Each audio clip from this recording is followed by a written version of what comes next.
তো তার পাশাপাশি ইসলামিস্টদেরকে যে কথা ভাবতে হবে তা হলো বর্তমানে বাংলাদেশ যে ক্রাইসিস ফেস করছে, পলিটিক্যাল ক্রাইসিস আছে, সিকিউরিটি ক্রাইসিস আছে, ইকোনমিক ক্রাইসিস আছে, স্ট্যাবিলিটি এর ক্রাইসিস আছে, এবং রয়েছে এখানকার ডেভেলপমেন্টের ক্রাইসিস, রয়েছে ইন্টারন্যাশনাল রিলেশনের ক্রাইসিস।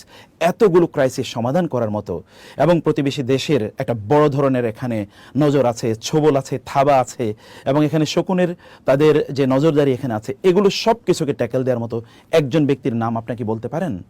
ডক্টর ইউনূস ছাড়া, যিনি সবগুলো জিনিসকে এখন এই মুহূর্তে ট্যাকেল দিতে পারবেন। একবার চিন্তা করে দেখুন, একটা যুদ্ধ বিধ্বস্ত দেশের মতো একটি দেশের মধ্যে আমরা এখন আছি। এই দেশের জন্য ব্যাপক পরিমাণে ইন্টারন্যাশনাল সাপোর্ট লাগবে। এই সাপোর্ট নেওয়ার মতো বাংলাদেশে একমাত্র ব্যক্তি কি ডক্টর ইউনূসের বাইরে আর কেউ আছে?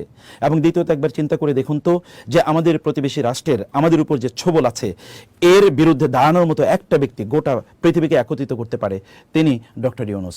এবং তার পাশাপাশি গোটা বাংলাদেশ উন্নয়নের ক্ষেত্রে, ইকোনমিক্যাল ডেভেলপমেন্টের ক্ষেত্রে তিনি সুদী কাজ করেছেন বটে, সে কথা সত্য, কিন্তু এই জায়গায় তার যে এক্সপার্টিজ আছে, এত হিউজ এক্সপার্টিজ গোটা দেশকে ডেভেলপ করার জন্যে, এবং এর বাইরে বাংলাদেশের বাইরেও গোটা পৃথিবীতে গ্রামীণের যেই ব্যাংকের তাদের যেই সমৃদ্ধি এবং তাদের যে সুনাম রয়েছে, এবং এখানে তাদের যে এক্সপার্টিজ রয়েছে, এরকম একটা লোককে আমাদের কাছে আছে বলুন? এমন কোনো লোক আছে?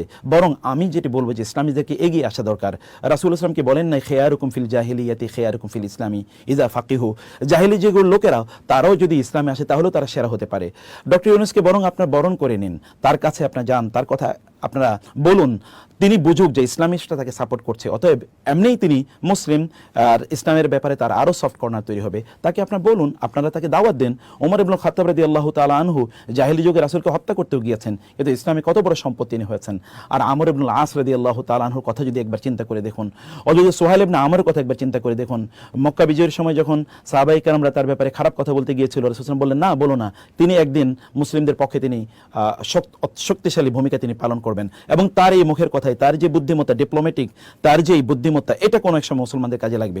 এবং আপনারা জানেন আবু বকর রাদিয়াল্লাহু তাআলা আনহুর সময় রিদ্দার যুদ্ধে যখন লোকেরা বিভিন্ন জায়গায় তারা ছড়িয়ে পড়ছিল, এবং যখন তারা ইসলামের বিরুদ্ধে চলে গিয়েছিল, তার বক্তব্যে কিন্তু হাজার হাজার লক্ষ লক্ষ লোক আবার ফিরে এসেছে, তার সেই মুখের বাণী কিন্তু ইসলামের কাজে লেগেছে।